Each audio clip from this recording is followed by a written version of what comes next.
ನಮಸ್ತೆ ಮಿತ್ರರೇ, ನೀವೆಲ್ಲ ದೈ ವಡ ದೈ ಇಡ್ಲಿ ತಿಂದಿರುವಿರಿ. ಅದು ಉದ್ದಿನ ಬೇಳೆಯನ್ನು ಬಳಸಿದಂತಹ. ಇವತ್ತು ನಾನೊಂದು ಬಹಳ ರುಚಿಕರವಾದ ಮತ್ತು ಆರೋಗ್ಯದಾಯಕವಾದ ಈ ದೈ ಇಡ್ಲಿಯನ್ನೇ ಮಾಡ್ತಿದ್ದೇನೆ.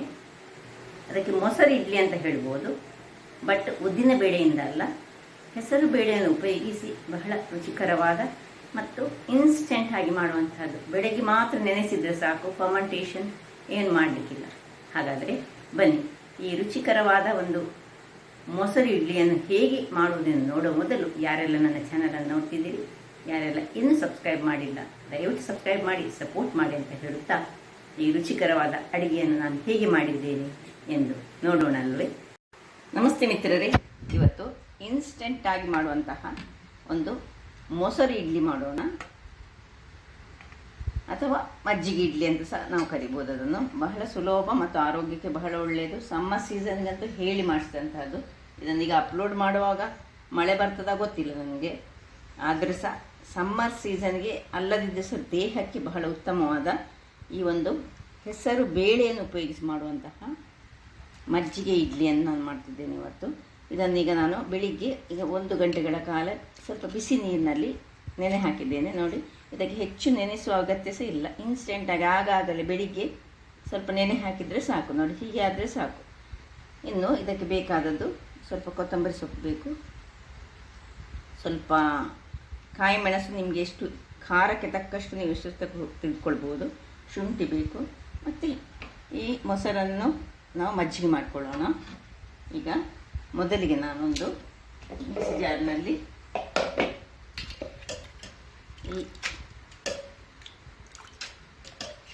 ಈ ಎಲ್ಲ ನೆನೆಸಿಟ್ಟಂತಹ, ಇದಕ್ಕೆ ತುಂಬ ನೀರು ಹಾಕಲಿಕ್ಕೆ ಏನಿಲ್ಲ, ನೀರು ಹಾಕಿದರೆ ನೀರಾಗ್ತದೆ. ಅದರಿಂದಾಗಿ ಆದಷ್ಟು ಫೈನ್ ಗ್ರೈಂಡ್ ಆಗಲಿಕ್ಕೆ ಬೇಕಿದ್ದಷ್ಟು ಸ್ವಲ್ಪ ನೀರು ಹಾಕ್ಕೊಂಡು ಈ 2 ಮೆಣಸು, 1 ತುಂಡು ಶುಂಠಿಯನ್ನು ಚೆನ್ನಾಗಿ ನಾವು ಕ್ಲೀನ್ ಮಾಡ್ಕೊಂಡು ಹಾಕೋಣ, ಸಣ್ಣದಾಗಿ ಕಟ್ ಮಾಡ್ಕೊಳ್ಳೋಣ. ಯಾಕೆ ಹೇಳಿದರೆ ಇಲ್ಲದಿದ್ದರೆ ಅದು ಸರಿಯಾಗಿ ಗ್ರೈಂಡ್ ಆಗೋದಿಲ್ಲ. ಅದರಿಂದಾಗಿ ಹೆಚ್ಚಿಕೊಂಡು ಸಣ್ಣದಾಗಿ ಹಾಕೊಳ್ಳೋಣ. ಇನ್ನು ಸ್ವಲ್ಪ ಉಪ್ಪನ್ನು ಹಾಕೊಳ್ಳೋಣ, ರುಚಿಗೆ ತಕ್ಕಷ್ಟು ಉಪ್ಪು ಹಾಕಿ ಇದನ್ನು ನಾನು ನಿಮಗೆ ನೀರು ಯೂಸ್ ಮಾಡಬೇಕಂದಿದ್ರೆ ಇದೇ ನೀರನ್ನು, ಇದನ್ನು ನಾನು 3 ಸರಿ ಚೆನ್ನಾಗಿ ತೊಳೆದು ಬಿಸಿ ನೀರಿನಲ್ಲಿ ಹಾಕಿದ್ದೆ. ಅದರಿಂದಾಗಿ ಇದೇ ನೀರನ್ನು ಯೂಸ್ ಮಾಡಿದರೆ ಸಾಕು. ಈಗ ಇದನ್ನು ಗ್ರೈಂಡ್ ಮಾಡಿ ನಾನು ತರ್ತೇನೆ. ವೀಕ್ಷಕರೇ, ಇಲ್ಲಿ ನೋಡಿ ಗ್ರೈಂಡ್ ಆಗಿ ಬಂತಿದ್ದು. ಈಗ ಇದನ್ನೊಂದು ಪಾತ್ರೆಗೆ ಶಿಫ್ಟ್ ಮಾಡ್ಕೊಳ್ಳೋಣ. ಇಷ್ಟು ಫೈನಾಗಿ ನಮಗೆ ಬೇಕು, ತುಂಬ ನೀರು ಸಹ ಆಗಬಾರ್ದು, ತುಂಬ ಗಟ್ಟಿ ಸಹ ಬೇಡ ನಮಗೆ. ನೋಡಿ, ಫೈನಾಗಿ ಬಂದು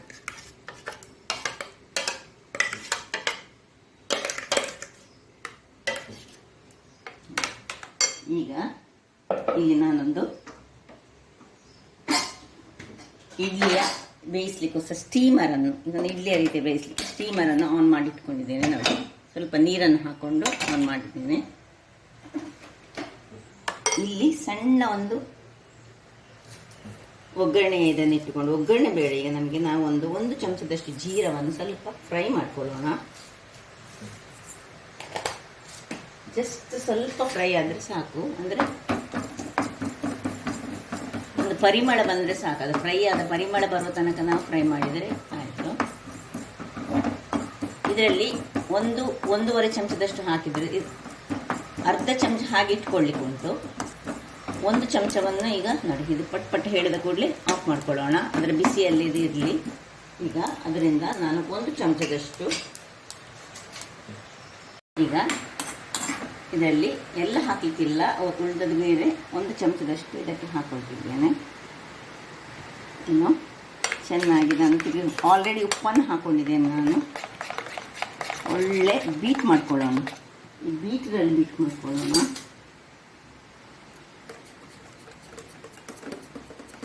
ಸ್ವಲ್ಪ ಅದು ಸ್ಮೂತ್ ಲೈಟ್ ಆಗಬೇಕು, ಬ್ಯಾಟರ್ ಒಳ್ಳೆ ಲೈಟ್ ಆಗೋ ತನಕ ಇದನ್ನು ಹೀಗೆ ಚೆನ್ನಾಗಿ ಬೀಟ್ ಮಾಡ್ಕೊಳ್ತೇನೆ. ಒಂದು 5 ನಿಮಿಷ ಆದರೂ ಹೀಗೆ ಬೀಟ್ ಮಾಡ್ಕೊಳ್ಬೇಕು.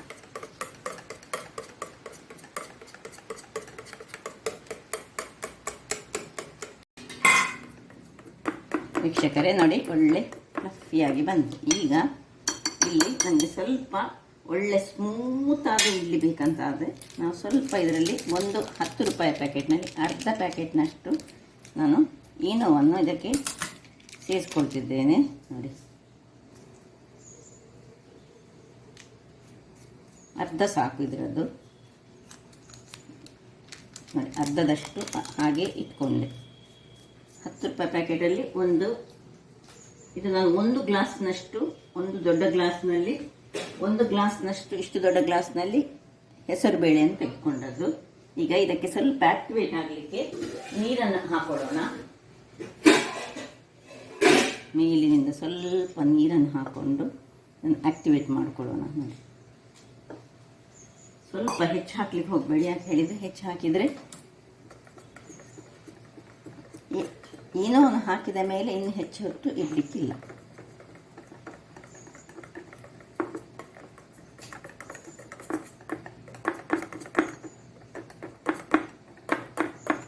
ಯಾಕಂದರೆ ಏನೋದ ಪವರ್ ಸ್ವಲ್ಪ ಹೊತ್ತಿರೋದು, ಅದರಿಂದಾಗಿ ನಾವು ಕೂಡಲೇ ಈಗ ಇದನ್ನು ಇಲ್ಲಿ ನೋಡಿ, ಗ್ಯಾಸ್ ಸಹ ಬಿಸಿಯಾಗಿದೆ, ಸ್ಟೀಮರ್ ಬಿಸಿಯಾಗಿದೆ, ಗ್ಯಾಸ್ ಅಲ್ಲ. ಈಗ ಇದರಲ್ಲಿ ಇದಕ್ಕೆ ಸ್ವಲ್ಪ ಎಣ್ಣೆಯನ್ನು ಸವರಿಕೊಳ್ಳೋಣ. ನಾವು ಸಣ್ಣ ಸಣ್ಣ ಇಡ್ಲಿ ಮಾಡುವ, ಅದರಿಂದಾಗಿ ಸ್ವಲ್ಪ ನಡುವಲ್ಲಿ ಮಾತ್ರ ಎಣ್ಣೆಯನ್ನು ಸವರಿಕೊಂಡು ಎಲ್ಲ ಇಡ್ಲಿಯ ತಟ್ಟೆಗಳಿಗೆ ಎಣ್ಣೆಯನ್ನು ಸವರಿಕೊಂಡು ನಾವು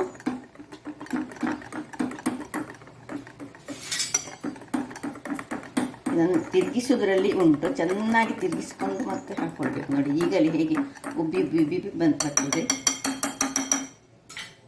ಈಗ ಸಣ್ಣದಾದ ಇಡ್ಲಿಯನ್ನು ಇದರಲ್ಲಿ ಹಾಕ್ಕೊಳ್ಳೋಣ. ಇದು ಸ್ವಲ್ಪ ಅಗಲ ಆಗ್ತದೆ, ಅದರಿಂದಾಗಿ ಚೋಟ ಇಡ್ಲಿ ಮಾಡ್ತಿದ್ದೇನೆ ನಾನು. ನಿಮ್ಮ ಹತ್ರ ಸಣ್ಣ ಇಡ್ಲಿ ಮಾಡುವಂತಹ ಮಿನಿ ಇಡ್ಲಿಯ ತಟ್ಟೆ ಇದ್ದರೆ ಅದರಲ್ಲಿ ಸಹ ನಾವು ಮಾಡಿಕೊಳ್ಬೋದು.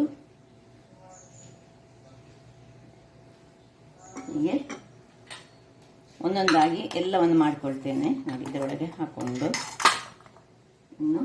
ಇನ್ನೊಂದಕ್ಕೆ ಸ್ವಲ್ಪ ಎಣ್ಣೆಯನ್ನು ಸವರಿಕೊಳ್ತಿದ್ದೇನೆ ಮತ್ತು ಹಾಕ್ಕೊಳ್ತಿದ್ದೇನೆ. ನೋಡಿ, ಕೊನೆಯ ತಟ್ಟೆಯಲ್ಲಿ ನಾನು ಹಾಕ್ಕೊಳ್ತಿದ್ದೇನೆ. ಬೇಕಿದ್ರೆ ದೊಡ್ಡ ಇಡ್ಲಿ ಸಹ ಮಾಡ್ಕೊಳ್ಬೋದು, ಏನು ತೊಂದರೆ ಇಲ್ಲ. ಸಣ್ಣ ಇಡ್ಲಿ ಅದನ್ನು ನೋಡಲಿಕ್ಕೆ ಸ್ವಲ್ಪ ಪ್ರೆಸೆಂಟೇಷನ್ ಎಲ್ಲ ಮಾಡುವಾಗ ಚೆನ್ನಾಗಿ ಬರ್ತದೆ. ಈಗ ದೊಡ್ಡ ದೊಡ್ಡ ಇಡ್ಲಿಯನ್ನು ಸಹ ಮಾಡಿಕೊಂಡು ನಾವು ತಿಳ್ಕೊಳ್ಬೋದು, ಏನು ಪ್ರಾಬ್ಲಮ್ ಇಲ್ಲ.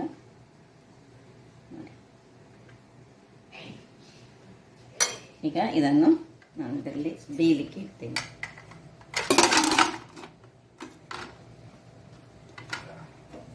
ಇನ್ನು ಒಂದು 5-6 ನಿಮಿಷಗಳ ಕಾಲ ಇದನ್ನು ಬೇಯಿಸ್ಕೊಳ್ಳೋಣ. ವೀಕ್ಷಕರೇ, ಇದು ಇಲ್ಲಿ ಬೇಯ್ತಾ ಇರುವಾಗ ಇಲ್ಲಿ ನಾವೊಂದು ಈ ಮಜ್ಜಿಗೆಗೆ ರೆಡಿ ಮಾಡ್ಕೊಳ್ಳೋಣ. ಇಲ್ಲಿ ನೋಡಿ, ಇದು ನಿಮ್ಮ ಹತ್ರ ಒಂದು ಕಟ್ಟಿನಷ್ಟಿದ್ರೆ ಒಂದು ಕಟ್ಟಿನಷ್ಟು ಹಾಕ್ಕೊಳ್ಳಿ. ಮತ್ತು ಇದರಲ್ಲಿ ಪುದೀನ ಸೊಪ್ಪಿದ್ದರೆ ಸಹ ಪುದೀನ ಸೊಪ್ಪು ಹಾಕ್ಕೊಳ್ಬೋದು, ಇದ್ದದರಲ್ಲಿ ಮಾಡಿದರೆ ಆಗ್ತದೆ.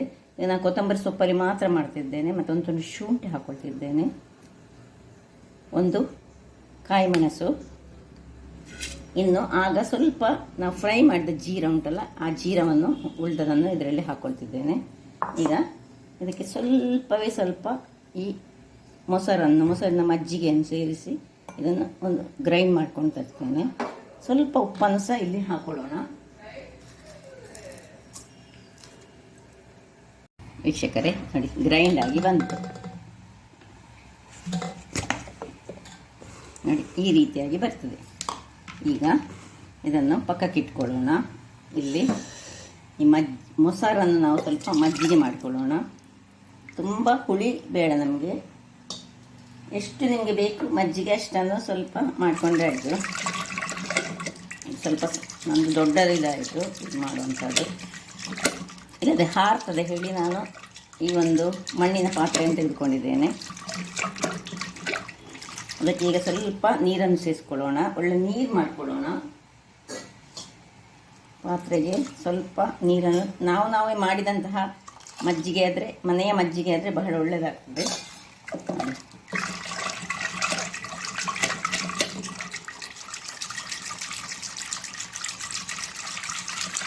ಕರೆದುಕೊಂಡು ಇನ್ನು ಇದಕ್ಕೆ ಈ ಒಂದು ಪೇಸ್ಟನ್ನು ಇದಕ್ಕೆ ಸೇರಿಸ್ಕೊಳ್ಳೋಣ.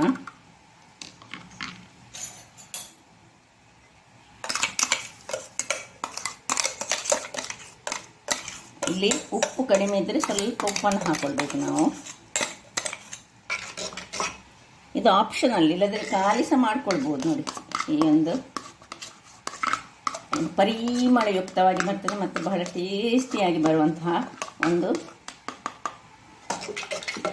ದಹಿ ಇಡ್ಲಿ ಸಹ ಹೇಳ್ತಾರೆ. ದಹಿ ಇಡ್ಲಿ ಬೇರೆ ರೀತಿಯ, ಇದೀಗ ರೆಡಿಯಾಗಿ ಉಂಟು. ಇಲ್ಲಿಗ ಇದು ಬೆಂದುಕೊಳ್ಳಿ, ಆಮೇಲೆ ನಮ್ಮ ಕೆಲಸ. 10 ನಿಮಿಷ ಆಯಿತು. ಈಗ ಇದನ್ನು ತೆಗೆದುಕೊಳ್ಳೋಣ. ನೋಡಿ, ಒಳ್ಳೆ ಬೆಂದಿದೆ. ಅದು ಸಮಯ ಚೆಕ್ ಮಾಡ್ಕೊಳ್ಳೋಣ. ನೋಡಿ ಏನು ಹಿಡಿಯೋದಿಲ್ಲ. ಇದೀಗ ಆಫ್ ಮಾಡಿಕೊಂಡು ಇದನ್ನು ನಾನೀಗ ಕೆಳಗಿಟ್ಟು ತಣ್ಣಗಾಗಲಿಕ್ಕೆ ಬಿಡ್ತೇನೆ. ತಣ್ಣಗಾಗಲಿ ವೀಕ್ಷಕರೇ. ಇದೀಗ ತಣ್ಣಗಾಗಿದೆ ನೋಡಿ. ನಾನು ಉಳಿದದೆಲ್ಲ ತೆಗೆದಿದ್ದೇನೆ. ಇದು ಲಾಸ್ಟ್ದೊಂದು ನಾನು ಹೀಗೆ ನೋಡಿ ಸುಲಭ ರೀತಿಯಲ್ಲಿ ತೆಗೀಲಿಕ್ಕೆ ಬರ್ತದೆ, ಏನು ತೊಂದರೆ ಇಲ್ಲ ನೋಡಿ. ಹೀಗೆ ನೋಡಿ, ಇದೆಲ್ಲ ತೆಗೆದಿಟ್ಟುಕೊಂಡಿದ್ದೇನೆ ನಾನು.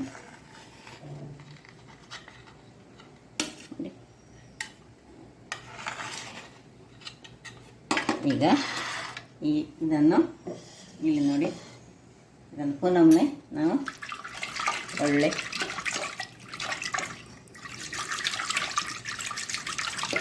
ಒಂದು ಸಣ್ಣ ಕುಡುಗೋಲಿತ್ತು, ಅದು ಎಲ್ಲಿಂದ ಹೇಳಿಕೊ ಅಂತ ಇಲ್ಲ. ಆದರೆ ಈ ಮರದ ಕುಡುಗೋಲಿನಷ್ಟು ಚಂದ ಬೇರೆ ಯಾವುದಿಲ್ಲ ನೋಡಿ ಅಂತ. ಹೀಗೆ ಉಂಟು. ನೀವು ತುಂಬ ಮಜ್ಜಿಗೆ ಸಹ ತೆಗೆದುಕೊಳ್ಬೋದು. ನೀವು ತುಂಬ ಮಂದಿ ಇದ್ದರೆ ತುಂಬ ತೆಗೆದುಕೊಂಡ್ರೆ ಬಹಳ ಚೆನ್ನಾಗಿ ಬರ್ತದೆ. ಈಗ ಎಲ್ಲವನ್ನು ಇದಕ್ಕೆ ಹಾಕೊಳ್ಳೋಣ.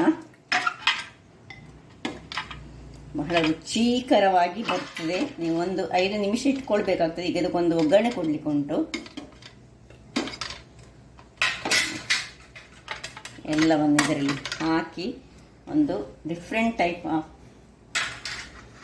ಇಡ್ಲಿಯ, ಅಂದರೆ ನೀವು ದಹಿ ಇಡ್ಲಿ ನಾವು ಮಾಡ್ತೇವೆ, ಇದೊಂದು ಸ್ವಲ್ಪ ಚೇಂಜಸ್ ಉಂಟು ಇದರಲ್ಲಿ. ಸ್ವಲ್ಪ ಮುಳುಗಿದರೆ ಇನ್ನೂ ಸಹ ಬಹಳ ರುಚಿಕರವಾಗಿ ಬರ್ತದೆ. ಈಗ ಇದನ್ನು ನೋಡಿ ಸ್ವಲ್ಪ ತಿರುಗಿಸ್ಕೊಳ್ತಿದ್ದೇನೆ. ಇನ್ನೂ ಸಹ ಜಾಸ್ತಿ ಮೊಸರನ್ನು ಸಹ ಮಜ್ಜಿಗೆಯನ್ನು ಹಾಕಿ ಮಾಡ್ಕೊಳ್ಬೋದು. ಈಗ ಇದಕ್ಕೆ ಒಗ್ಗರಣೆಗೆ ನಾನು ಇಲ್ಲಿ ಒಂದು ಪಾತ್ರೆಯನ್ನು ಇಟ್ಕೊಂಡಿದ್ದೇನೆ. ಅದಕ್ಕೆ ಸ್ವಲ್ಪ ಎಣ್ಣೆಯನ್ನು ಹಾಕೊಳ್ಳೋಣ. ಎಣ್ಣೆ ಬಿಸಿ ಆಗುವಾಗ 1 ಚಮಚದಷ್ಟು ಸಾಸಿವೆ ಹಾಕ್ಕೊಳ್ತಿದ್ದೇನೆ. ಸಾಸಿವೆ ಬಿಸಿ ಆಗುವಾಗ ಒಡಿಬೇಕು, ಸಾಸಿವೆ ಒಡಿಯುವಾಗ ಈಗ ಚೂರು ಚೂರು ಮಾಡಿದಂತಹ ಸ್ವಲ್ಪ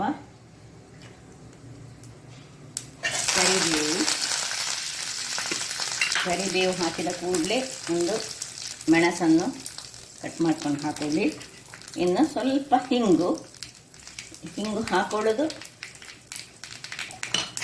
ಇನ್ನು ಆಫ್ ಮಾಡ್ಕೊಳ್ಳೋದು. ಸರಿ ಒಡಿಲಿ, ಅದರಲ್ಲಿ ಆ ಎಣ್ಣೆಯಲ್ಲೇ ಒಡಿತದೆ ಇದರಲ್ಲಿ ಸಾಸಿವೆ.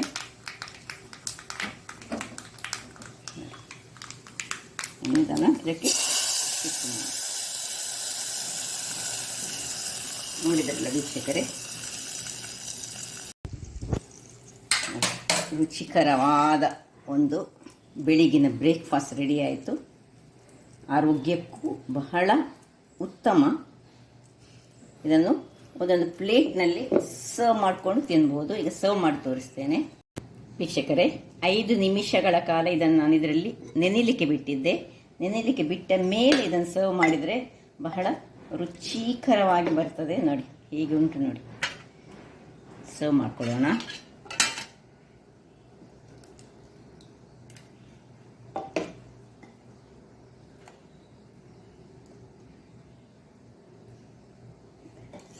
ಟೇಸ್ಟ್ ಒಂದು ನೋಡು ಹೇಗೆ ಆಗ್ತದೆ ಅಂತ ನೋಡಿ.